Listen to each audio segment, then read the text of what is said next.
New Year. This is the first time, I guess, and probably the first time in my life where first of the year I'm in a new place I've never been before. Om Jnana Timirandhasya Jnananjana Shalakaya Chakshurunmlitam Yena Tasmai Shri Gurave Namah. Namo Vishnupadaya Krishna Prishtaya Bhutale Srimate Shilarumapad Swami Niti Namine. Namo Vishnupadaya Krishna Prishtaya Bhutale Srimate Bhakti Vedanta Swami Niti Namine. Namaste Saraswate Deve Gauravani Pracharine Nirvishesha Shunyavadi Paschatya Deshatarine.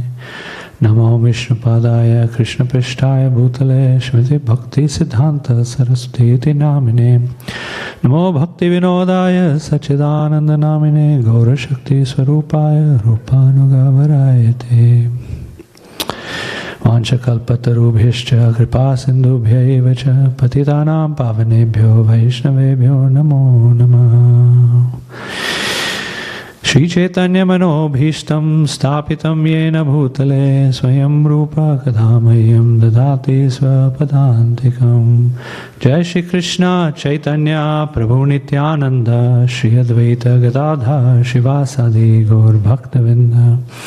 Hare Krishna Krishna Krishna Hare Hare, Hare Rama Rama Rama Hare Hare.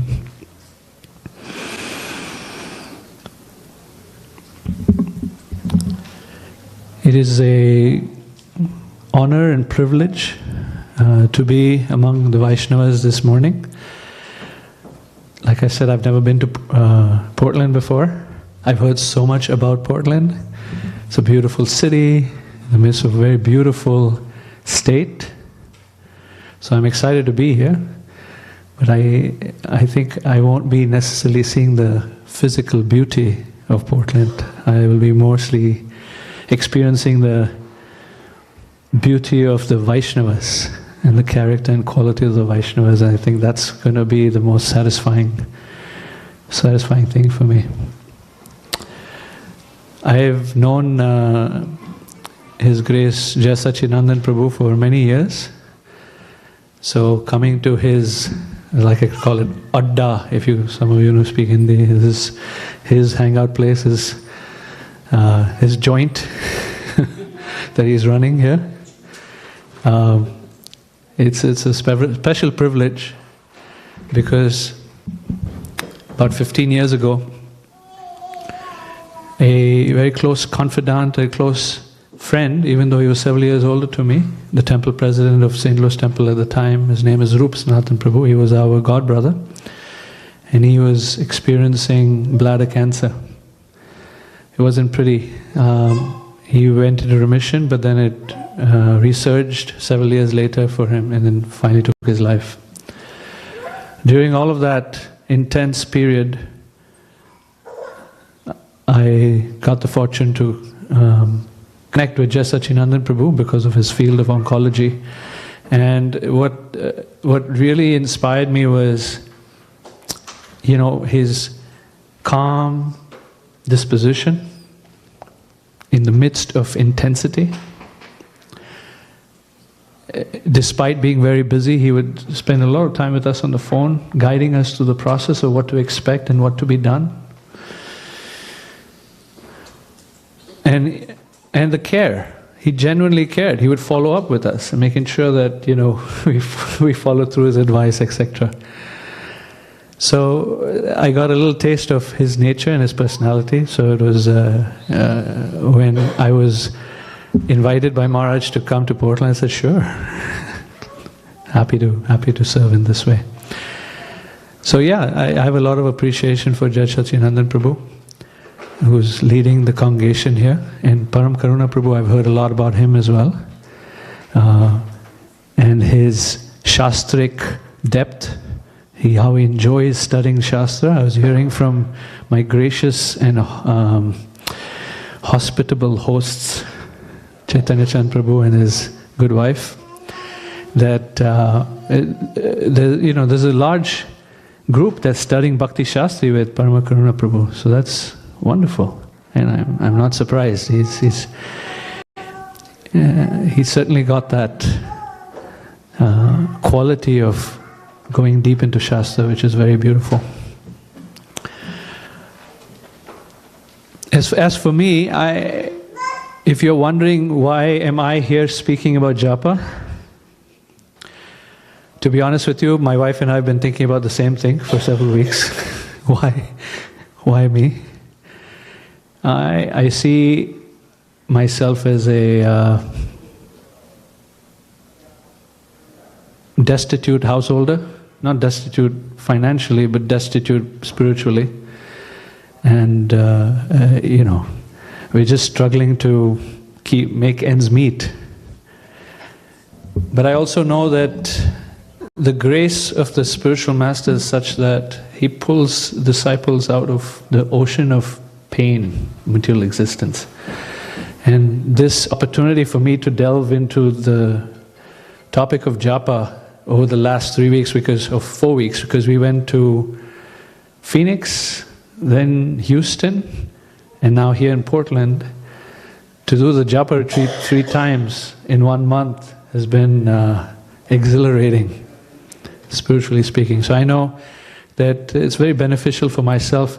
If you receive any benefit from this conversation, know that it's not my doing.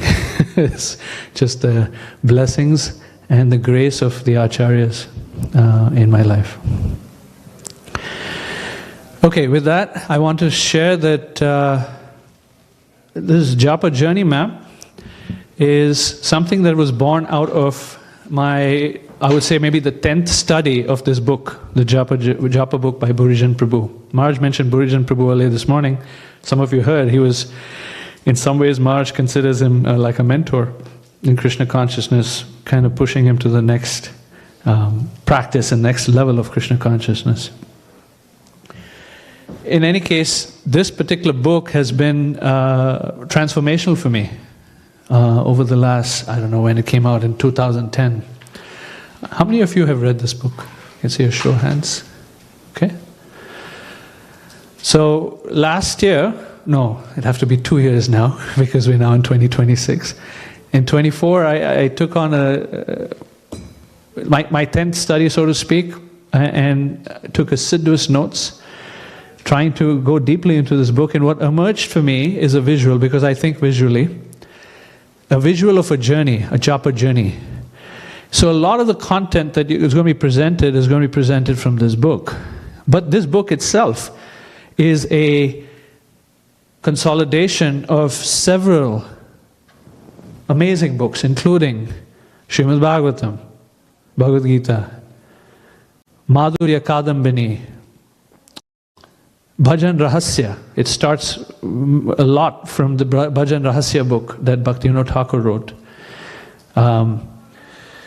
Writings of Srila Prabhupada and lectures of Prabhupada, the writings of Bhaktisiddhanta Saraswati Thakur. So it's a awesome combination, a composition of several texts from several acharyas.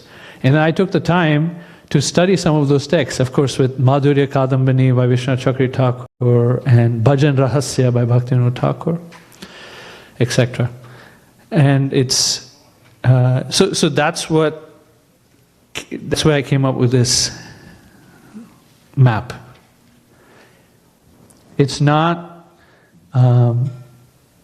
necessarily a self-creation, it's sort of just visualizing what has been culled out from these various texts, if that makes sense.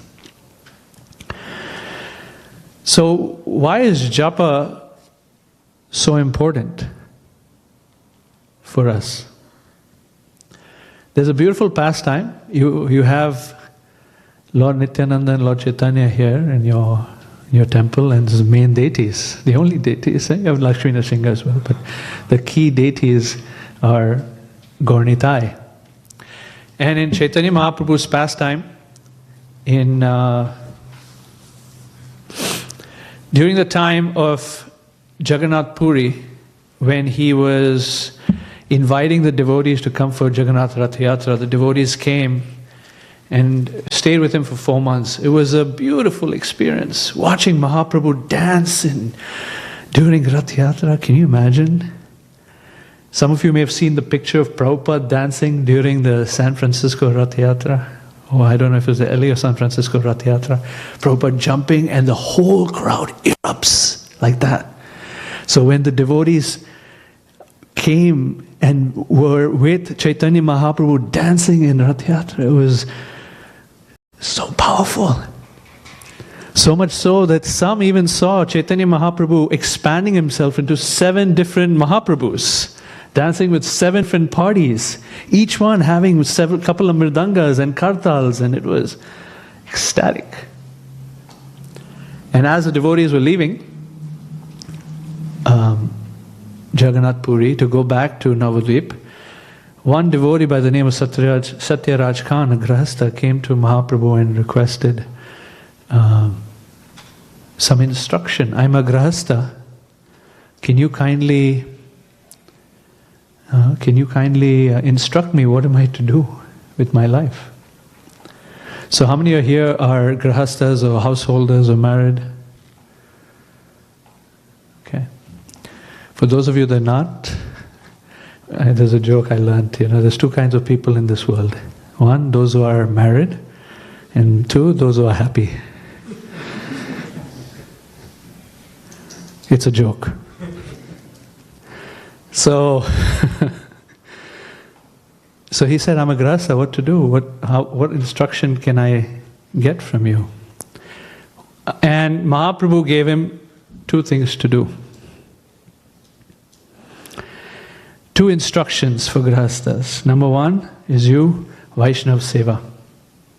Serve the Vaishnavas. And 2, perform Sankirtan and Nam. Take shelter of the holy name of the Lord. So it is extremely important for everyone, and certainly for grahasthas, for householders, to learn the art of Japa and to be totally immersed in it and taking a lot of strength in it. In Bhajan Rahasya, Bhaktivinoda Thakur has a phrase that he expresses. Let me read it for you. He says that Sankirtan is an eternal activity of the jiva. All other religious activities are meant to help one attain perfection in chanting. So in Bhaktivinoda Thakur, in Nectar of Devotion, there's a list of, some of you are studying Nectar of Devotion, there's a list of items that make up devotional practice. And when you boil it down to the most important activity of devotional practice, chanting, reading, worshipping the deity, serving the Vaishnavas, going to the Holy Dham, studying the Bhagavatam, praying to the Lord, wearing appropriate clothing in front of the Lord, singing for the Lord, etc., etc. So many devotional activities are delineated in the Nectar of Devotion. The one that stands out, reigns supreme over all, is chanting the holy name. And so Bhaktivinoda Thakur writes here, all other religious activities are meant to help one attain perfection in chanting. So this chanting process is our lifeline. Everything that we do, go to work, go to school, take care of the kids, if you have kids, take care of the parents, if you're in that phase of your life, serve the Vaishnavas, whatever we do is meant to enhance our chanting. And the chanting that we do is meant to infuse all of those activities, social activities, occupational duties, with Krishna consciousness. So everything we do is meant to feed our chanting, and everything, and how we chant is meant to feed our consciousness for the rest of our worldly duties. That's what Bhaktivinoda Thakur is saying in Bhajan Rahasya. So part of also looking at this map is to understand the objective. Why are we looking at this? The objective here, we're going to do part 1 today and part 2 tomorrow evening. So if you don't like part 1, you can ask for your money back and not come tomorrow. But if you want to get the full effect of understanding this Japa journey map, I highly encourage also participating in part 2, because part 2 is where we get to the real meat of the subject, especially for those who have been practicing for a while, and have been practicing Japa for some time.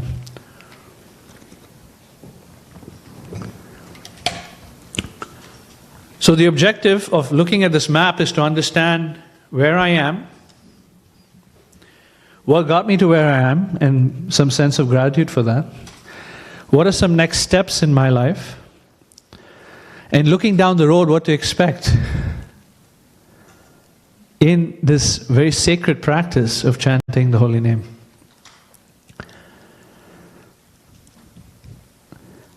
I call this Japa journey, and I have a subtitle here that says the meandering journey of faith, love and humility. These three are interconnected: faith, love and humility. Vishwanath Chakravarti Thakur in his Madhurya Kadambini, which explains the stages of devotion, the stages of spiritual growth and evolution, he explains that it is the development of love, no doubt, but also that it's a development of faith. Love and faith are almost synonymous. At the very beginning stages of our Krishna consciousness, we have what's called Adav Shraddha, or beginning faith. That beginning faith is actually beginning love.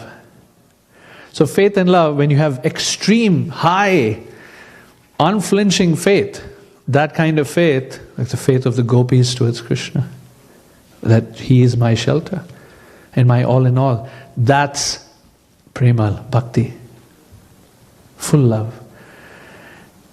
And interestingly enough, humility is right there with faith and love. So as our humility increases, so does our love increase. And this is described in Brihad Bhagavatamrita, a book written by Sanatana Goswami, that those whose love increases, their humility increases. And those whose humility increases, their love for Krishna increases. So it's like three vines of a creeper that are all together, entangled together, growing. So that's the journey of faith, love and humility. And meandering is, I like to use a river analogy. Our Japa journey is like a river flowing to a sea. Does anyone know a verse in the Bhagavatam that speaks of a river flowing to the sea?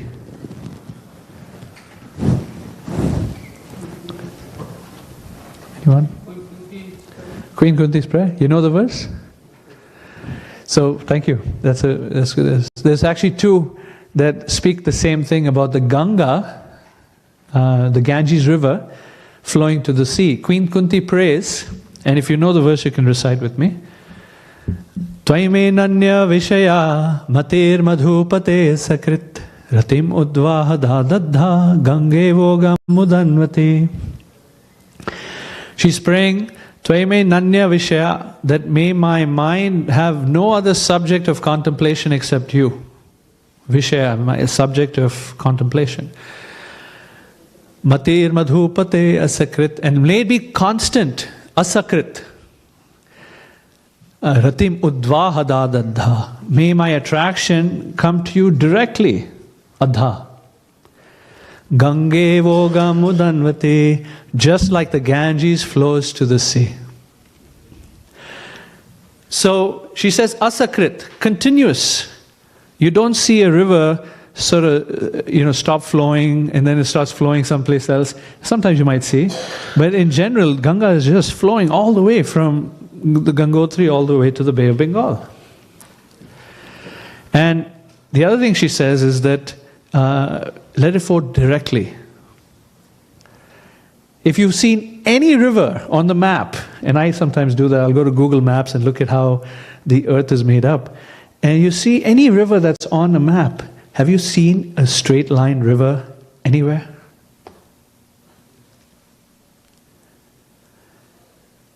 Similarly, when she's saying, may my mind, may the Ganges, like the Ganges flow directly to the sea, I understand it to be accepting of the fact that each of our lives has a very unique, meandering journey to Krishna. No two rivers have the same flow. Each river flows differently. We had the opportunity, Maharaj had taken us to, Rampada Maharaj had taken us to Haridwar, Rishikesh and Badrinath. We didn't get to go to Badrinath because there were landslides and stuff like that happened. So we ended up just staying in Haridwar and Rishikesh. One of my favorite things to do in Rishikesh was to go to by the pond, by the river, Ganges River, with the mountains in the backdrop, beautiful, beautiful, you know, and watch the Ganges flow and chant my japa while watching the Ganges flow. It's very interesting because the ghat, or that place, the bank where we were seated to just chant our japa early in the morning and watch the Ganges flow, there's one section where the Ganges seem to be going backwards. You know, there's certain obstacles along the way for any river that sometimes it seems like it's going backwards. Dear devotees, sometimes we might be feeling we're going backwards. And we made a trip to Dev Prayag. Dev Prayag is this place up a little higher than Rishikesh in the Himalayas, where you see the start of the Ganges. Dev Prayag is where the Bhagirathi River and the Alaknanda River come together, join, and now it becomes the Ganges. Prior to that, it was two different rivers, Bhagirathi and Alaknanda. We have Bhagirath here, who I just met this morning. And my thought there, again, thinking about Queen Kunti's Gange Voga Mudanvati, is that you notice, if you have, for the river to actually gain speed and strength to overcome certain obstacles in life, you need to have a tributary come and give that additional gush to the original river coming down from the Gangotri to flow faster and stronger. What is that? Devotee association. We need some others to help us to go past certain obstacles in life. So, our meandering journey of japa, we will see, is actually very similar to a river. And just like sometimes a river dries, some rivers dry up and don't get to the sea, some people don't continue the practice of Krishna consciousness. And there are many reasons for that. As there are many reasons that a river may not continue going on. Right? So the river analogy is actually very appropriate that we see spoken by Queen Kunti to Krishna. In our japa journey, there's a strong need for having a inner life that's vibrant and that we become more and more and more self-aware. Introspective. Prabhupada would encourage introspection, or Bhaktisiddhanta would strongly encourage introspection. So we be really introspective about our life.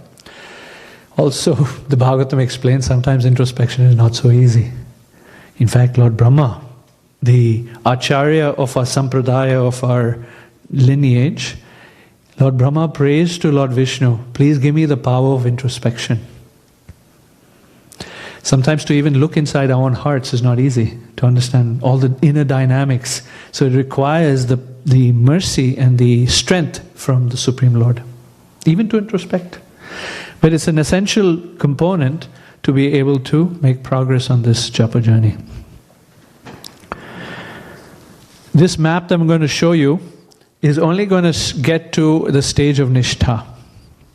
Does anyone here not know what are the various stages of devotion, the 9 stages of devotion? If so, I'll give a quick 9 stages of devotion. Not so familiar? Okay. So, spiritual life, and you can see this with any tradition actually.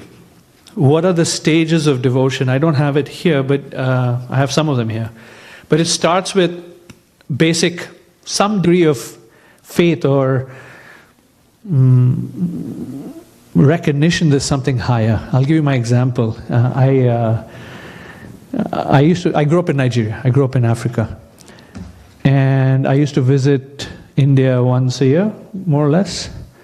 And the place I used to visit was Chennai, because that's where that's not where my ancestors are from, but that's where my parents somehow grew up. So we used to go visit Chennai, and my cousins living in Chennai, we would play around in their big house, and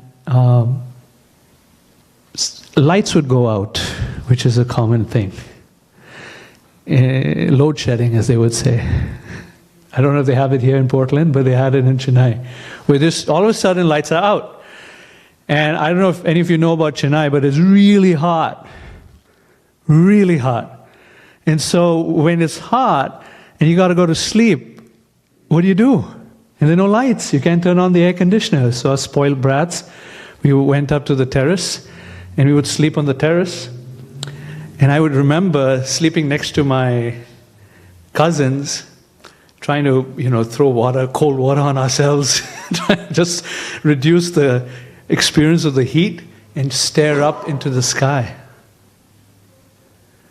The beautiful night sky and the stars. And my young, imaginative, inquisitive mind would think, why am I here? Like, what's the purpose of this interesting display of the cosmic phenomena? Why so many stars? So those are my and then is there like a person behind all of this? There's a God? So that's initial faith. Okay, so that's the first stage. Then the next stage is called sadhu sangha, where you start to meet devotees, meet spiritualists, and you get spiritual knowledge. And then the next stage, the third stage, is bhajana kriya, where you start to practice devotional practice, so anything spiritual, meditation, and so forth. The next stage after that is where the contaminations of one's character, called anarthas, starts to get removed. Anartha nivriti is the fourth stage. The fifth stage is where I'm going to get to, and that's it. Nishtha. Nishtha means fixed. The way I see it, if we get to Nishtha, that would be a very wonderful place to be. Because past Nishtha, the spiritual life is more like going downhill. Going uphill is very difficult. Going downhill is a lot easier. Where we're staying, I noticed that they live uphill. And the car has to really, But you could just leave the car in neutral, turn off the engine, and you'll go downhill, no problem. Similarly, after the Nishtha stage, devotional life becomes more, devotional life is not as much of a struggle. So after the Nishtha stage of fixity in devotional service comes ruchi, taste. It becomes very strong. You have taste for devotional service. Then comes asakti, attachment. Then bhava, ecstatic emotions. And then finally prema, pure love of Krishna. So these are the 9 stages. For those who are new to this concept, these are the 9 stages of devotional practice. What we're going to talk about this journey from the beginning till Nishtha, the 5th stage. Okay. I'm going to read what a journey means according to some, and see if that might apply to those that have been practicing Krishna consciousness a little bit. The journey through life is filled with wonder, challenges, broken hearts, extreme highs and lows, celebrations, special moments and memories that define our experience as a human.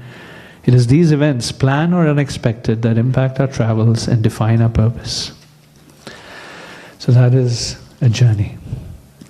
You noticed in this morning's class, during the topic called From the Heart, Maharaj mentioned at least 2 slides and mentioned the ability to get to be able to chant from the heart is a journey. Right? He said it in 2 slides, it was like that.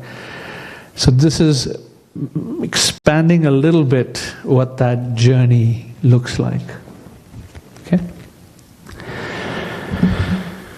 Okay, let's start our journey.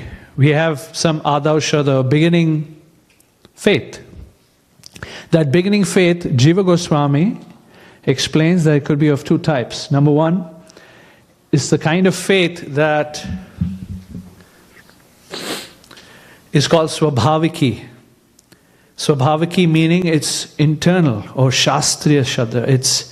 It's that faith where you are starting your devotional life, you're starting your spiritual life, having conviction that the scriptural teachings are true. You know that scriptural, you don't know what they are maybe, but you have this conviction that scriptural teachings are true. You don't have all the understandings of the nuances, etc. But you know what? This stuff, Bhagavad Gita,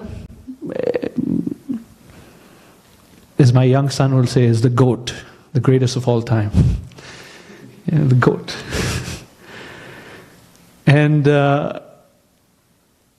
there's another kind of Shraddha that Jiva Goswami says. And you might notice that some people get attracted to spiritual life and spiritual practice by what's known as Loka Parampara Shraddha, or Laukika Shraddha. Or just because my grandma used to do it, I'm going to read Bhagavad Gita. Or I'm going to chant the holy name. Or just because I want to be part of a community.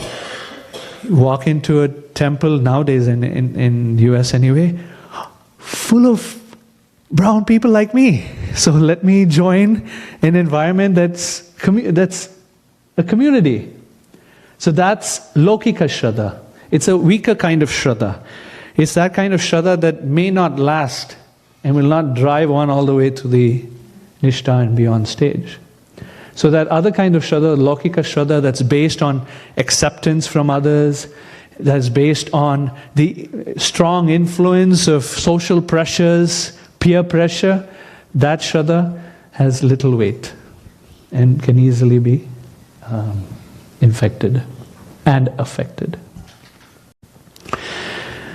So the next stage is sadhu sangha, where one starts to associate with sadhus, devotees of the Lord. Let me see if I can bring this up. By the way, I only have one slide, okay?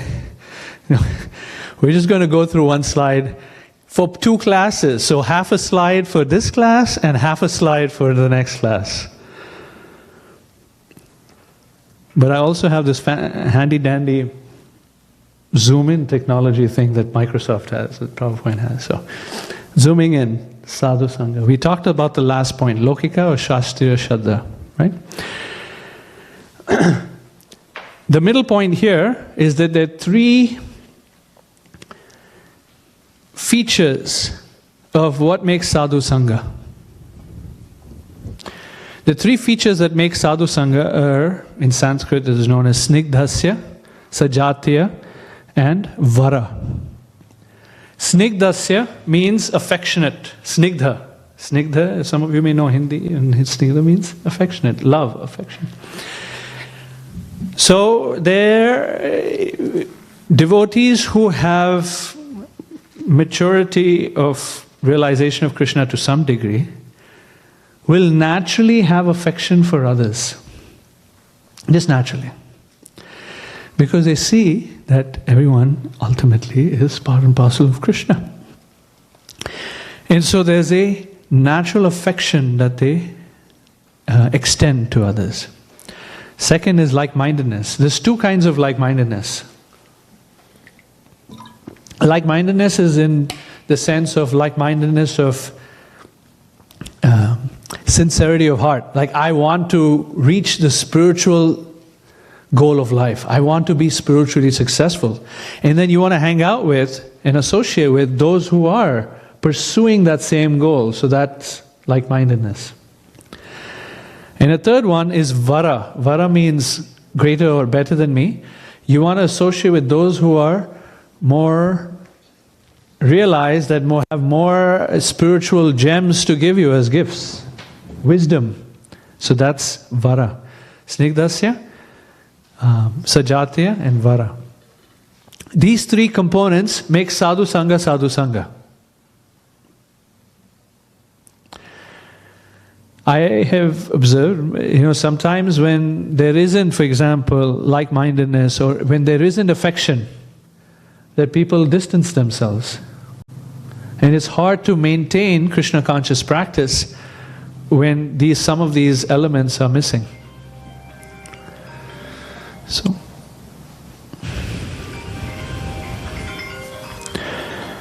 now what is it that this sadhu sangha gives us? Sadhu sangha gives what's known as the seed of bhakti. Now everyone has inherent bhakti anyway. All souls, all jivas, even an ant has inherent bhakti. But what happens with sadhu sangha is like you might have a tuning fork for a piano, you hit the tuning fork and then you have a resonant frequency with the string. Similarly, the sadhu's messages resonate with the heart and awaken, stir up that devotion that's latent in the heart. And that process is known as getting or receiving the seed of bhakti. That seed is known as mati, or desire to serve Krishna. Willingness or the desire to please Krishna. So we heard this morning, what is the heart of bhakti? The heart of bhakti is to want to please Krishna, want to please God. And that seed that we receive from devotees is just that. I want to please Krishna. Mati. The devotees may teach us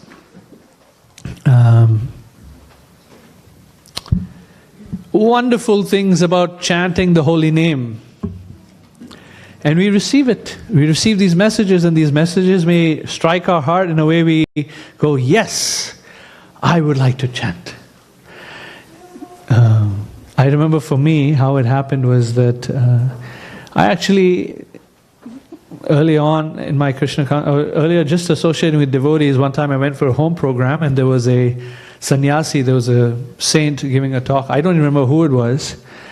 I was brand new, sitting in the crowd, and he suddenly pointed to me and he said, you should start chanting. Where did that come from?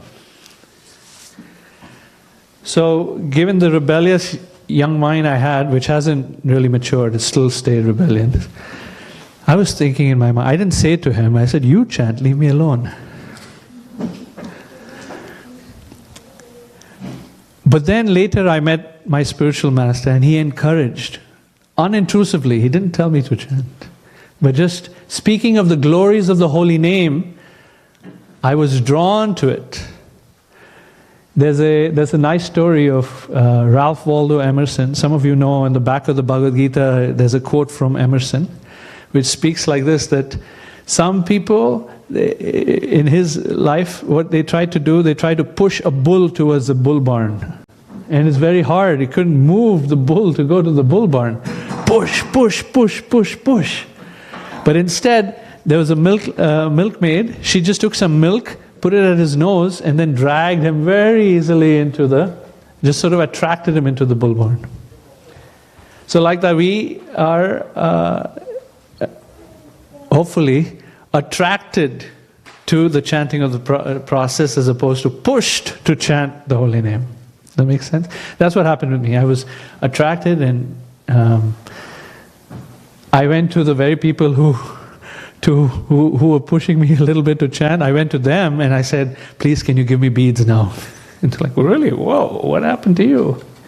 It's just by a non-intrusive, gentle, sweet way of bringing me. So that's how I started my Japa journey. So let me go back here. So what happens in Sadhu Sangha is one starts this next stage, which is called Bhajan Kriya. Some people may know this Shikshashtakam verse, you can recite with me. This is what devotees teach us.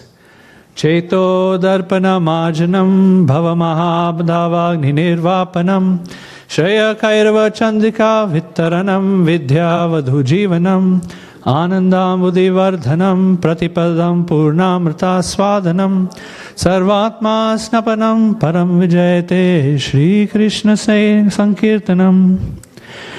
So in this Shikshashtakam 1 that we learn from the devotees, we learn about, hear the glories of chanting the holy name. Cheto darpana marjanam, that the mirror of the heart is cleansed.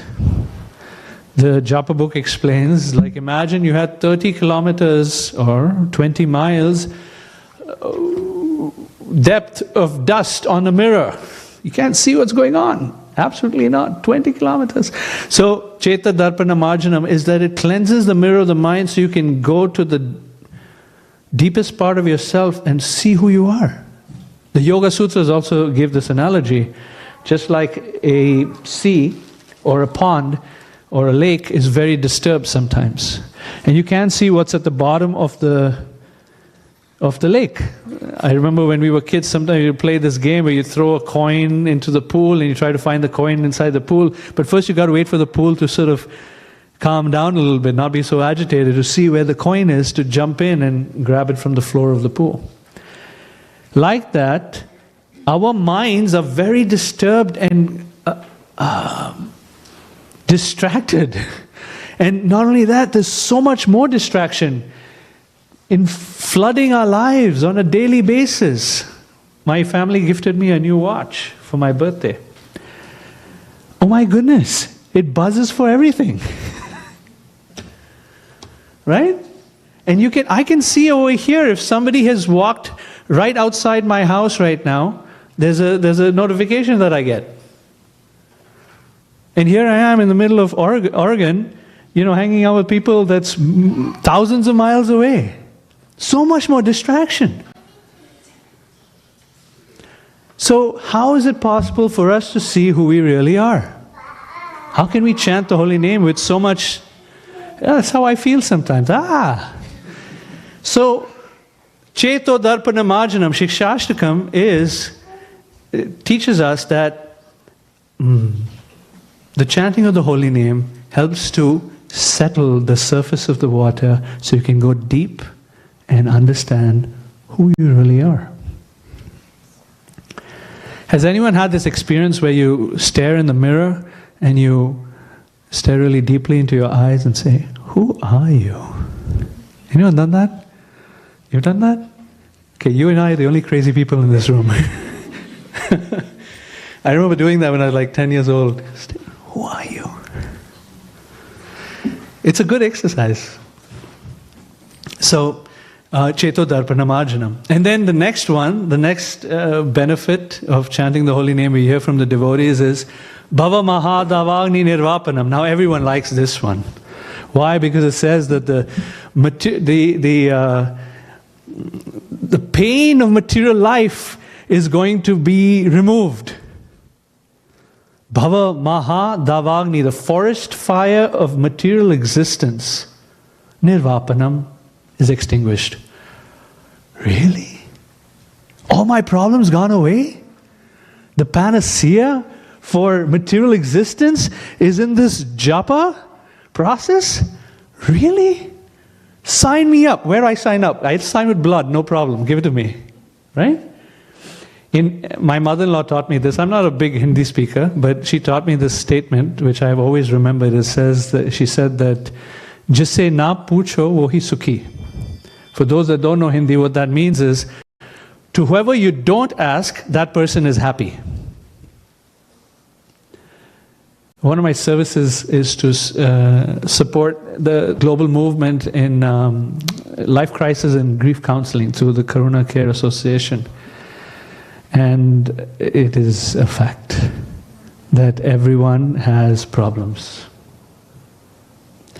And as soon as you start uncovering one problem, there's another problem behind that, and there's another problem behind that, and there's so much pain. Here's a secret that I learned from Kanteya Prabhu, the way he explains, the one devotee that I appreciate very much. He said that when you focus on helping other people with their problems, your problems subside. Nice, very nice advice, and it's true. I've experienced this in my life. The more you try to assist others, the more your own problems start to fade away. Because there's so much to worry about with other people's problems. There's so much problems that are out there. Just take the time to genuinely ask someone, how are you?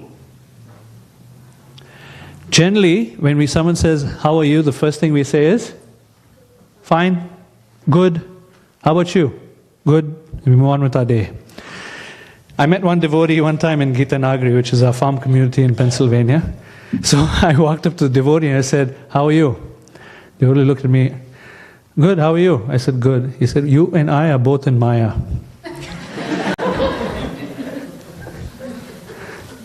Man, that was a good lesson for me. So the next time I met a devotee who asked me, "How are you?" I said, "I'm suffering." And then he looked me in the eyes and said, "That's deep."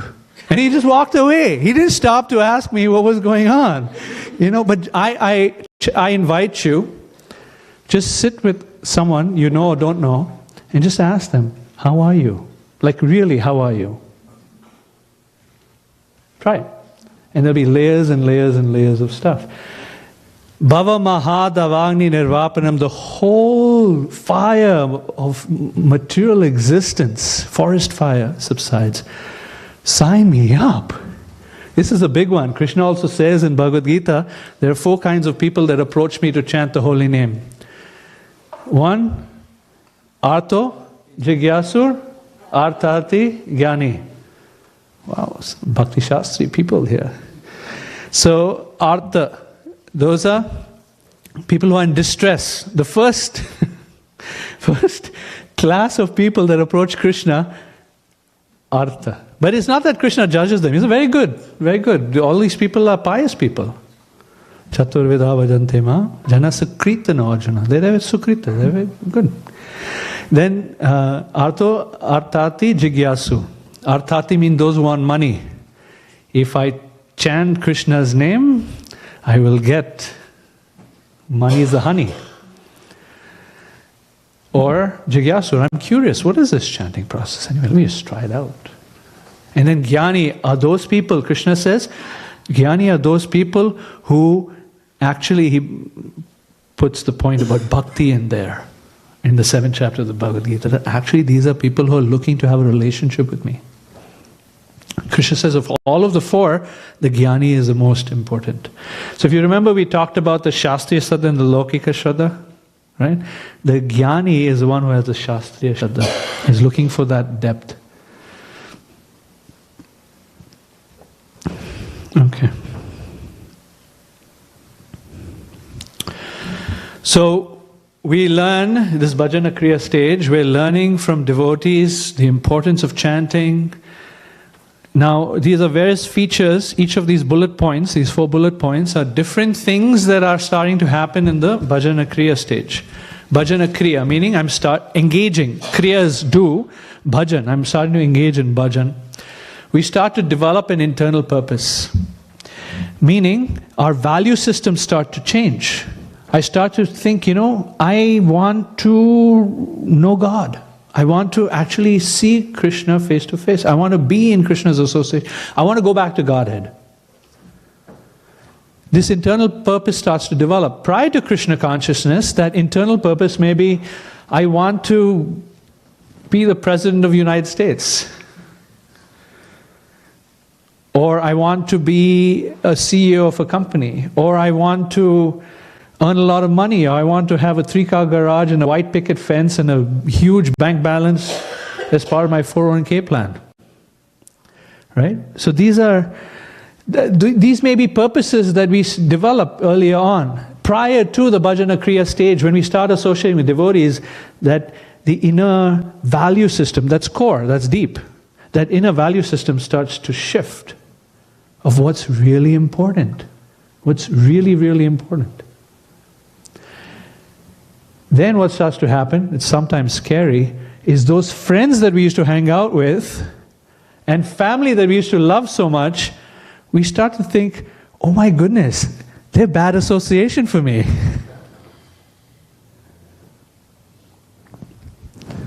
I could ask for a show of hands how many people have experienced this, but I will not.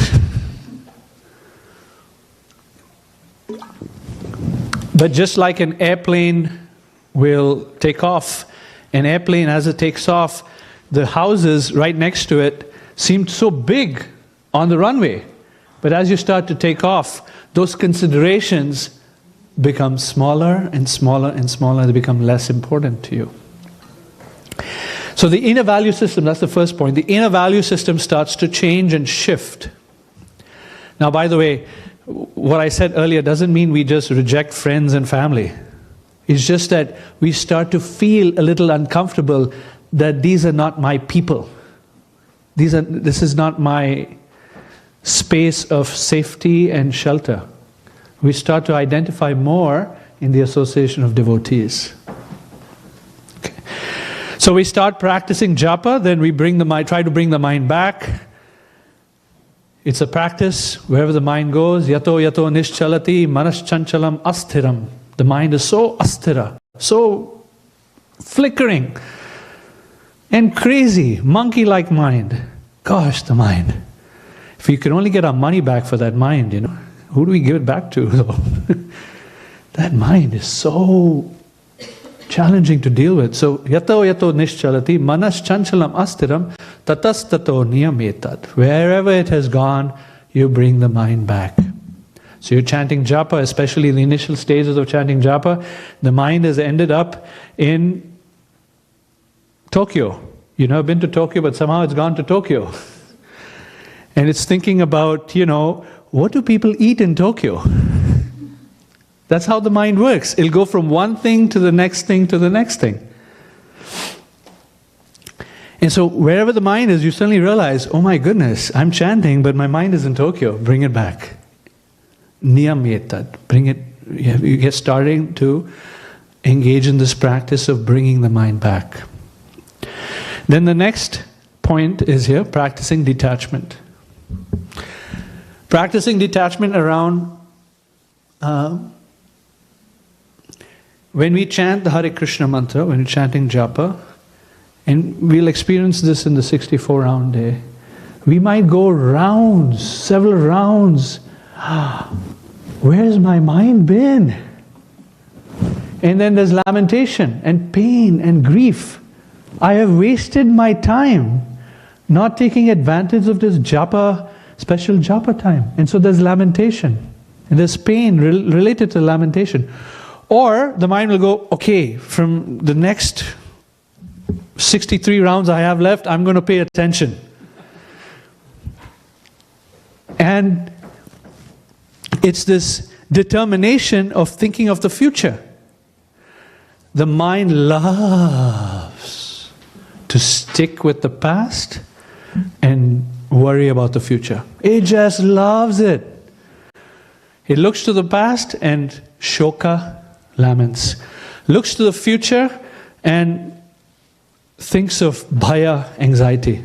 The mind loves this duality and it's just bouncing between lamentation and anxiety.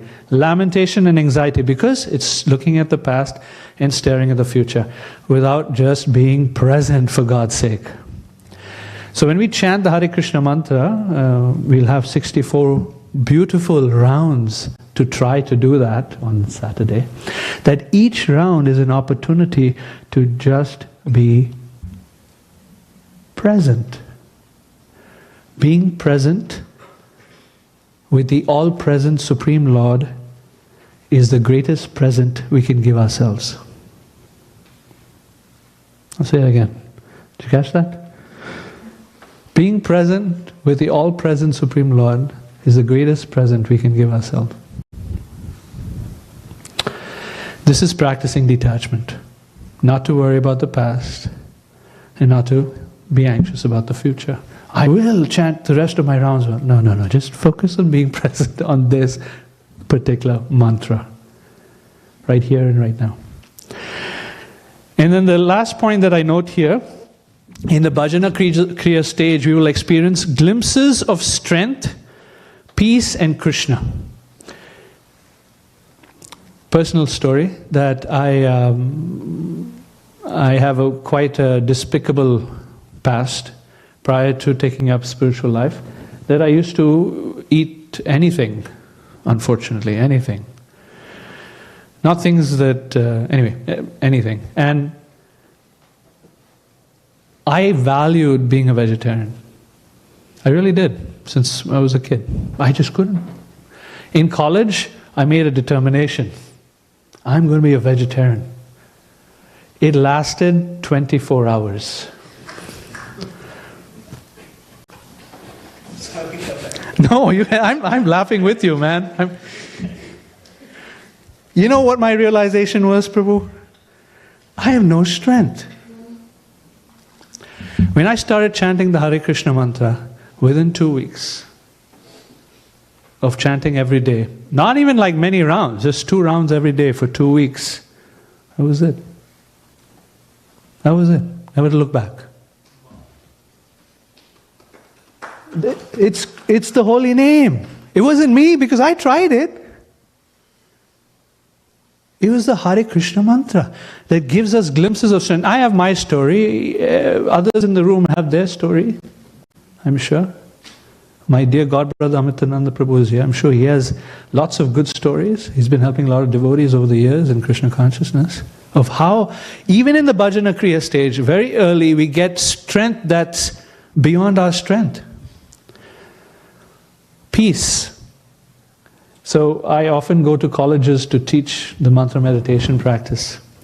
And in teaching these students about Krishna consciousness, about mantra, chanting japa, the comment that I most often get after chanting one round is like, that felt peaceful. Because who stops for 7 minutes of their life to just sit and hear the same thing over and over again? Who does that?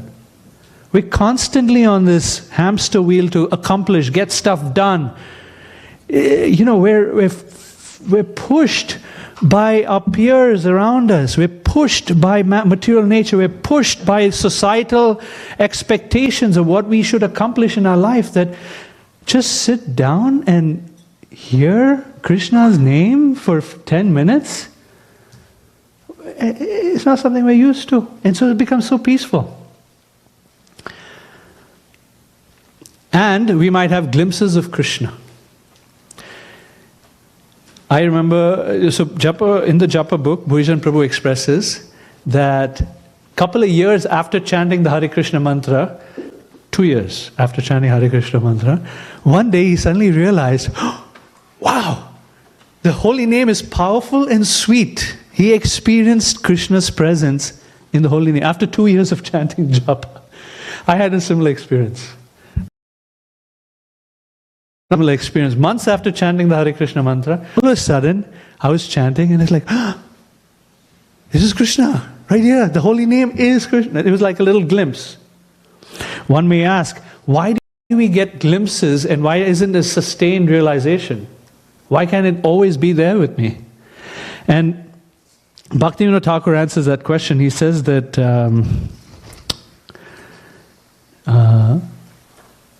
only a pure Vaishnava, free from material egotism, can chant with intense determination at all times. That's why. So we cannot because of false ego. Material egotism is blocking us from feeling presence of Krishna consistently. So I'll pause us here for a second and ask you to talk to the person next to you and explore what got you started in chanting. I shared my story, how I started chanting. Each of you, if you don't mind, if you're willing to humor me, talk to the person next to you and find out from them. Learn about each other, about what got you started in chanting the holy name. And I'll tell you this, Vishwanath Chakri Thakur in the Madhurya Kandamani explains that if you know what got you started, you know what will help you progress. If you know what got you started, it's what will help you progress. So, that's a clue. Okay, go ahead. Have a conversation with the person next to you, and then we'll come back in about 3 minutes.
30 seconds left. Jai Shishinitai Sachinandan Ki Jai.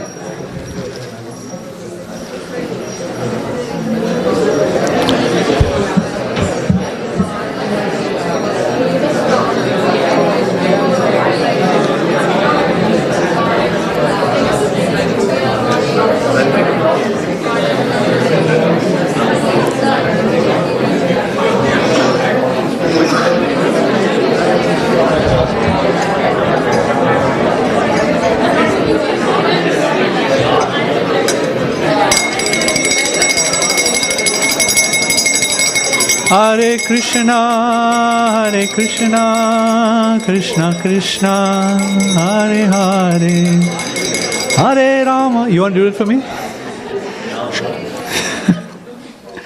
Hare Rama, Rama Rama, Hare Hare. Can you quietly give those out?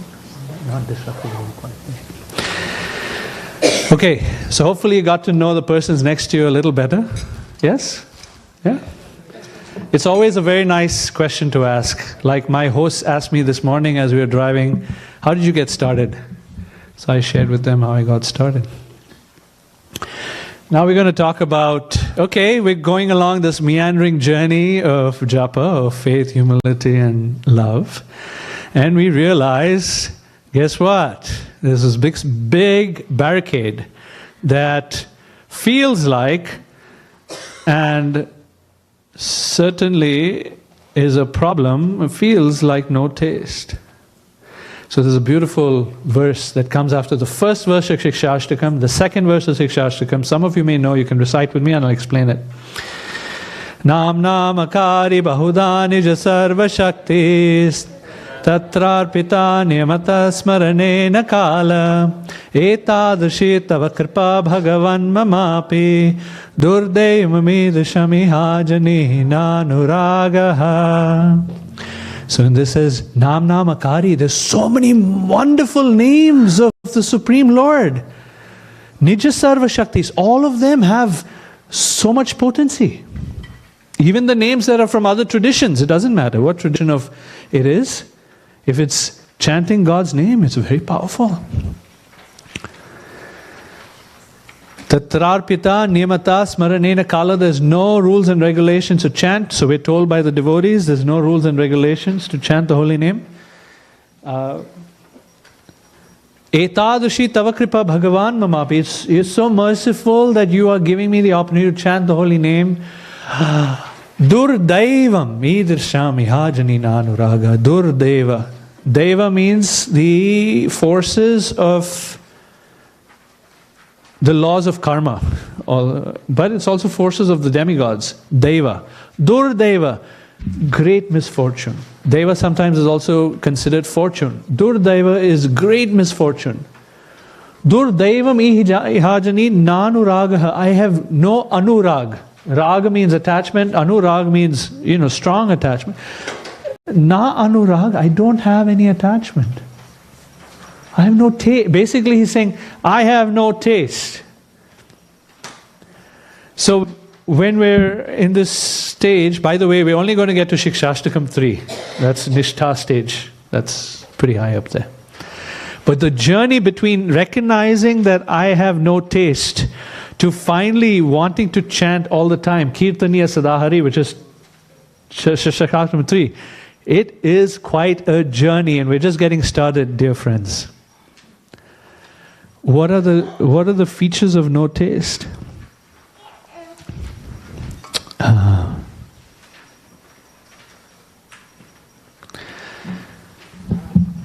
So this Durdevam is misfortune. According to the Srimad Bhagavatam, what is misfortune in our lives? Sorry, someone say something? Forgetting Krishna. Yeah, in a broader sense. And then there's a verse that speaks about what that misfortune is. I'll share with you. See if you can relate in the world we live in. This is Brahma speaking to Krishna. He says, my Lord, the people of the world are embarrassed by all material anxieties. They are always afraid They always try to protect wealth, body, and friends. They're filled with lamentation and unlawful desires and paraphernalia, and they avariciously base their undertakings on perishable conceptions of I and mine. As long as they do not take shelter of your safe lotus feet, they're full of such anxieties. Basically, the misfortune is that we have a pervasive problem of fear or anxiety. What is the statistic? In the US, the statistic is 40% of America, 40% of America has experienced anxiety problems. It used to be 18% 20 years ago, something like that. The stats are just crazy. People, doing things like self-harm, it's so common now. Anxiety is a big problem. Misfortune. And even for devotees who are beginning to chant, or those who've been chanting for a while, for them to chant with attention is hard because there's anxieties. Sometimes for those who are caretakers of children, what are the kids going to eat? There's anxiety around that. Or what's the situation in my job going to be? And that's anxiety around that. What's my career going to look like? Am I going to get a job in this kind of climate of the job market? These anxieties plague us constantly. And then to chant the Hare Krishna mantra with attention, is it possible? With that kind of level of anxiety? Durdaivam. So Bhagavatam says, Now according to Bhaktivinoda Thakur in his Bhajan Rahasya, these are 4 reasons for no taste. And each of the 4 reasons are split into 4 further reasons. I haven't listed them here, but I'll explain it. So the first reason we don't have taste is Tattva Vibhrama, lack of understanding. Tattva means truths. I don't have proper understanding of who I am, who is the Supreme, who is God, and my relationship with Him. So there's 4 things. I don't understand who I am, and by extension I don't understand who others are. I don't understand who Krishna is, who God is. I don't understand what is the process of reaching God or approaching God. Nor do I understand what is good for me and what's not good for me. So these 4 things make up Tattva Vibhrama. Brahma means mistaken. Vibhrama means foolishly mistaken. The first reason we don't have taste in chanting the holy name is this, is that we don't have clarity of reality.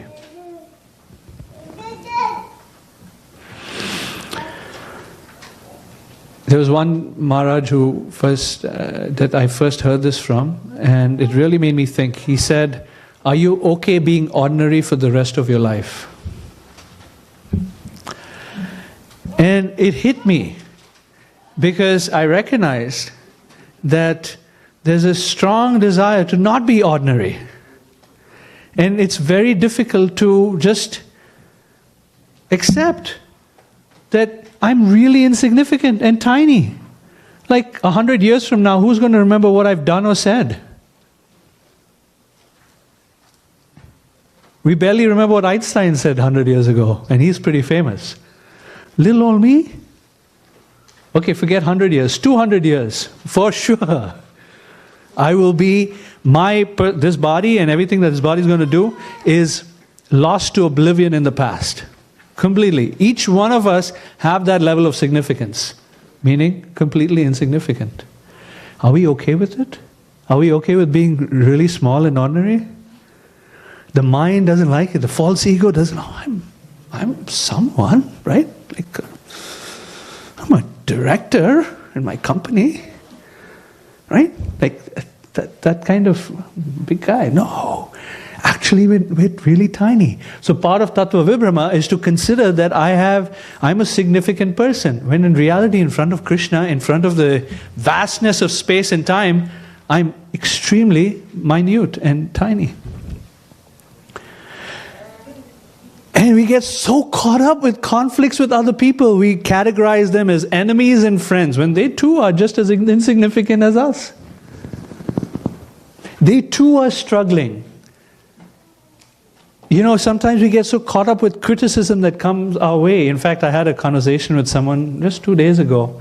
A young lady that had this question is, I'm struggling with, whenever someone criticizes me, they said, when someone criticizes me, I react very quickly. I don't know how to deal with it.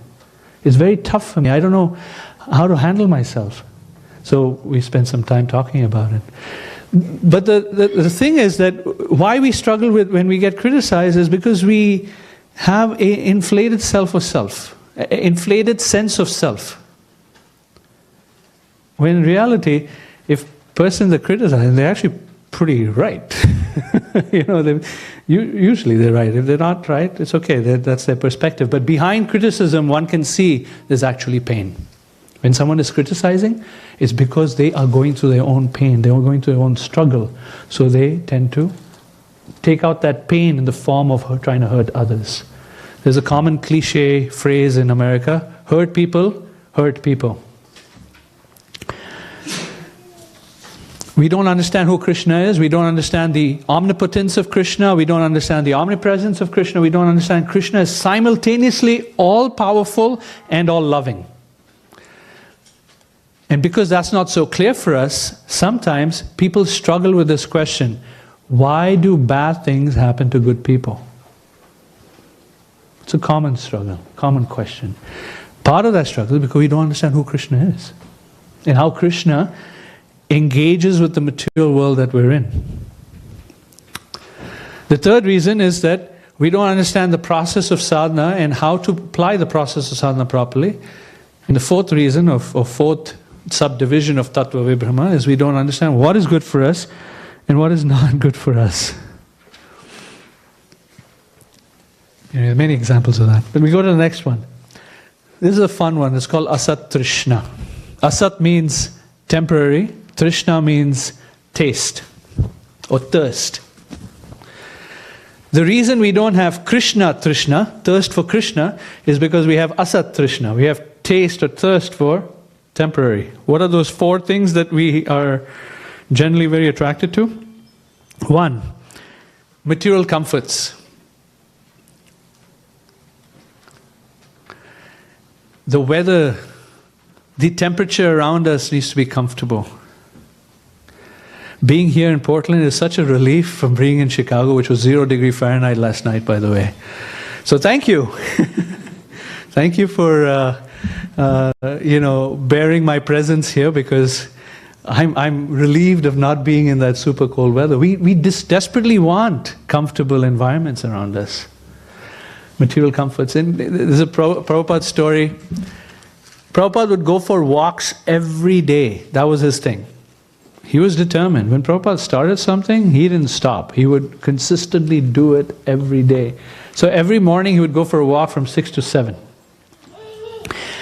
And during that walk time, it didn't matter what the weather was. Even if there were screaming babies, he would go. And he would enjoy the walk every day. And he would spend time with his disciples, and they would have very loving exchanges. And one time, it was in London, I think, and it was really miserable outside. Like dark, dreary, kind of like Portland, I guess, which is like, someone told me it's like London yesterday. It's like pretty bad. Always rainy. You have 3 months of summer, and it's come out for a breath of fresh air and go back down into the depths of the pool of dark, dreary weather. So one devotee told Prabhupada, it's miserable outside, don't go. Prabhupada looked at him and said, you're miserable, and he walked out. So material comforts, we're very attached to it. Nice bedding, nice hotels, beautiful vacations. We're talking about that, right? Nice, or I would say, healthy bank balance. Sometimes people look at the bank balance and feel relief, material comfort. I have enough. At least sufficient, not enough. There's never enough. It's sufficient for today. Here's a subtle point, a subtle way that we look for material comfort. We don't want to displease others because we want to be accepted. So sometimes it's very hard to say no. Some devotees really struggle with this, to be able to say no, to put boundaries in our lives to people who might ask us to do this and do that and do the other thing, and just say no. To say no to friends and family. Very difficult. That's part of material comforts. I don't want the pain or the struggle of not being accepted by others. Or not feeling accepted by others. Another one, the second asat trishna is heavenly pleasures, opulent foods, sexual delights, fancy homes and cars. America, the homes are just like, oh my goodness. Even Europe doesn't have homes like this. 2,000 square foot home is a middle income family. It's a huge home in anywhere else in the world, right? Mystic powers, the ability to control others. That's the third kind of asat trishna. There's a story of Nararayan Prabhu. He's a disciple of Prabhupada. He was initiated, I believe, in San Francisco, early days. And he had somehow got this mystic power to be able to focus on a person and make them turn around and face him. He could control others that way. So guess what? He tried to do that with Prabhupada. So he was standing behind Prabhupada. Prabhupada was facing the other way. And he was standing, staring at him, trying to make Prabhupada turn around. Prabhupada didn't turn around. Finally, he was so frustrated, he's like, okay, you know what, this person must be my guru. At that point, Prabhupada turned around. And he realized, he was defeated. The fourth category of asat trishna is wanting moksha, or material liberation, or freedom from suffering. When the motivation is to engage in japa for the purpose of freedom from suffering, that is also asat trishna. Alright, so that's the second one. The third one, hridaya dorbalyam. Hridaya dorbalyam is weakness of heart. Durbala, bala means strength, durbala means weakness. So, weakness of heart. And the four different weaknesses of heart are... This is getting pretty depressing, isn't it? There's just so many reasons for lack of taste. So if you're feeling depressed, don't worry. It's only going to get worse in part two. Yes, sir. Maharaj, you said something. I'm not a Maharaj. Can you explain something about moksha which you just said? I lost that line. The desire for freedom for suffering and attaining moksha is also a block from receiving taste and chanting the holy name. It is a self-centered desire. It's contrary to the nature of the soul. The soul by nature is to give and receive love. Moksha is this self-centered desire to achieve peace. Peace is a suboptimal point of success. Peace is encapsulated within love, but pursuing peace doesn't satisfy the soul in a long-term fashion. Does that help? Okay. So, hridaya dorbalyam. The first is tucha sakti, or attachment to things that are unrelated to Krishna. Bad habits. Everyone has, not everyone, most people have some kind of bad habit that takes them away from spiritual life. Maybe it's a secret bad habit. Tucha sakti. Then the next one is desire for, or fault finding, envy. That's the second. A third one is kutinati, or deceitful, trying to pretend to be someone we're not. Or kutinati, another way to look at it, is that inside there isn't respect, but outside we show respect. That can get us into serious trouble, actually. When the inside is not feeling respect, but the outside shows respect.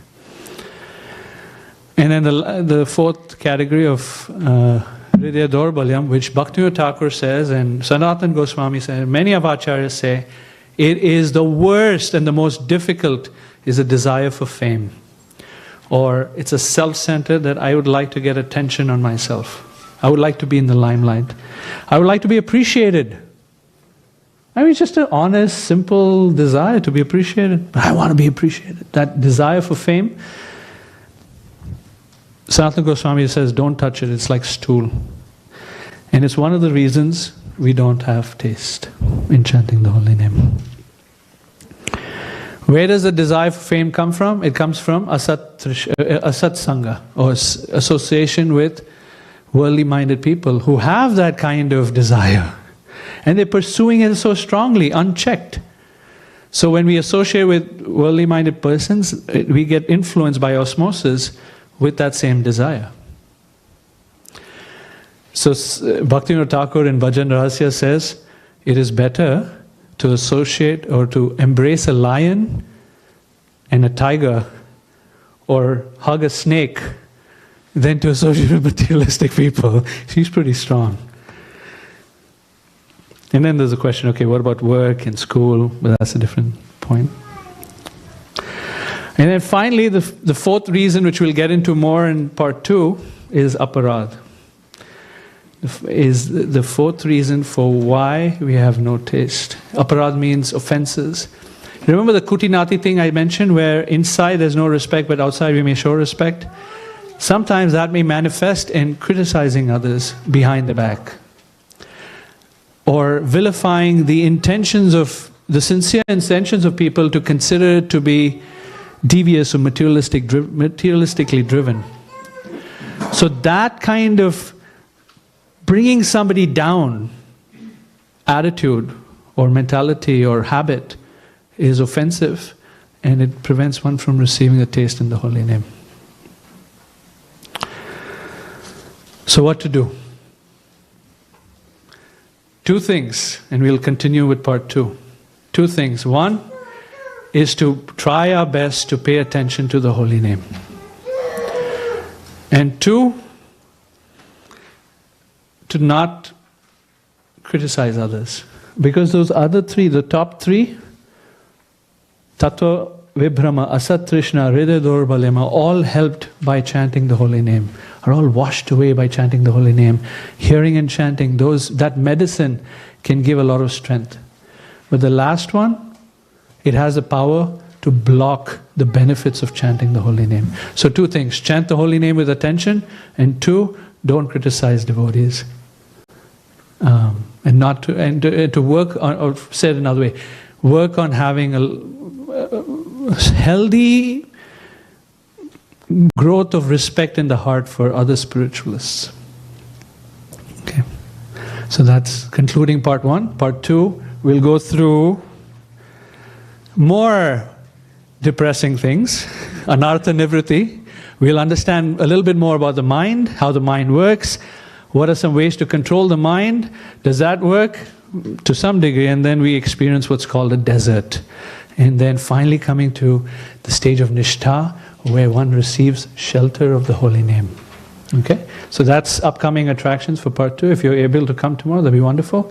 Because that's, for those who have practiced for some time especially, if you're newer, then the first 3 help. But if you're sort of been around for a little bit, the next part is especially meaningful. All right. So we'll pause and see if there are any comments or questions, anything that you'd like to bring up at this time.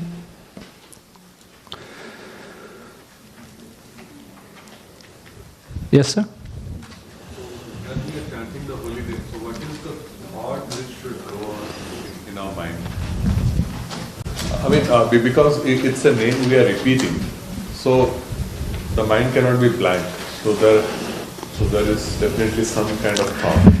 Yeah, so I'll tell you a story of Prabhupada when he was asked this question. He was asked this question twice, and he gave a similar response twice. You know Prabhupada is? Yeah. Yes. So Prabhupada said, mind? What is the question of mind? With your tongue you chant, with your ear you hear. Where is mind? basically ignore the mind. So the focus is not to ignore the flickering of the mind, the sankalpa, vikalpa, I want this, I hate that, all of that the mind is going to bring up for you, ignoring it, but you're chanting from your heart, from your deepest place of yourself, you're trying to chant with affection, with submission, and then you hear the sincerity of your own voice. The mind is bypassed. Just by hearing the sincerity of your own voice. Another way to think about it, Prabhupada in other times would explain that we're mantrartha chintanam. So according to Hari Bhakti Vilas, part of what is to be done while chanting is mantrartha chintanam, to meditate on the artha of the mantra, to meditate on the meaning of the mantra. So what should the mind do if you have a difficult time bypassing it, is to meditate on what does it mean, Hare Krishna mantra. And in very simple terms, it means, please engage me, Radha, my dear Lord, my dear Radharani, my dear Krishna. And frankly, you can think of my dear mother, my dear father, my eternal mother, my eternal father. Please engage me in your service. Please bring me closer to you. Bhaktivinoda Thakur says it this way, please accept me. Look at my life. I'm struggling. There's so many, we went through it, these 4 things of no taste. I have so many things that are enemies that are attacking me and preventing me from being my best version of myself, if you will. Please accept me and bring me closer to you. So that's actually what Hare Krishna means, is this desire to be close to Krishna, Radha Krishna. Okay. Thank you. You're welcome. Anyone else?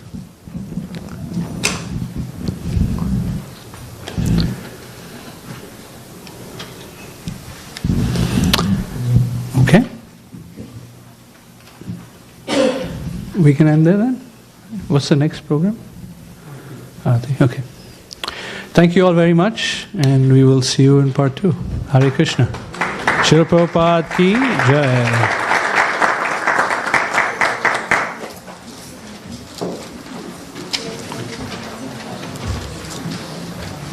Thank you.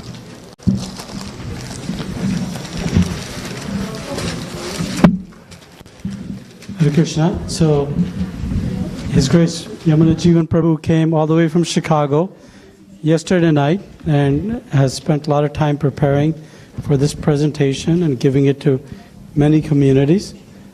So let's appreciate it. The Vaishnava way is by chanting Hari Bol 3 times. Hari Bol, Hari Bol, Hari Bol. Thank you very much, Prabhuji. So tomorrow, some of you are working. So tomorrow, we're not having a morning or noon program. Yet we'll have an evening program. So come at 6:30, and Prabhuji will continue the second half tomorrow evening of this presentation. Okay? And it's nice in that map that he's showing for us to figure out where are we at, because to know where you have to go, you have to kind of know where you're at and what steps need to be taken at that point. Okay, so if you can stand up and put the mats away, please.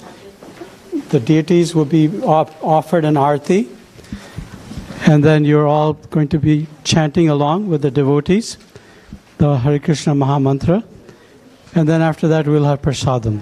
Thank you. Hare Krishna.